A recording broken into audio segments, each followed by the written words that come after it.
In this video, we will show you how to get ready to start cleaning with the imop Lite.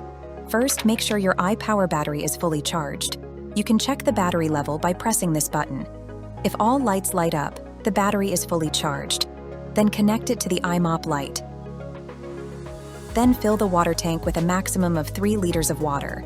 The indication lines will help you with this. Also make sure the recovery tank is empty for an undisturbed cleaning session. And make sure to close the rubber lid on the dirty water tank tightly. Otherwise, your imop Lite won't have vacuum power. After that, it's time to select the correct cleaning mode. The imop Lite has different modes, which can function independently or combined. You can activate them by simply pressing the buttons on the control panel.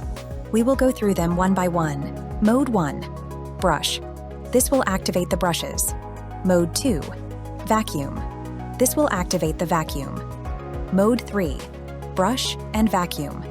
This will activate both the brush and the vacuum. Mode 4, brush, vacuum, and water.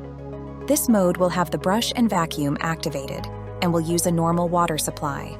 Mode 5, brush, vacuum, and water. Eco mode. This mode will have the brush and vacuum activated and will use the eco mode of the imop Lite.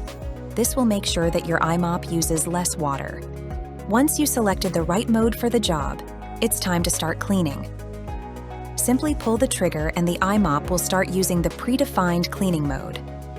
When done cleaning, we advise to put the imop in mode 3.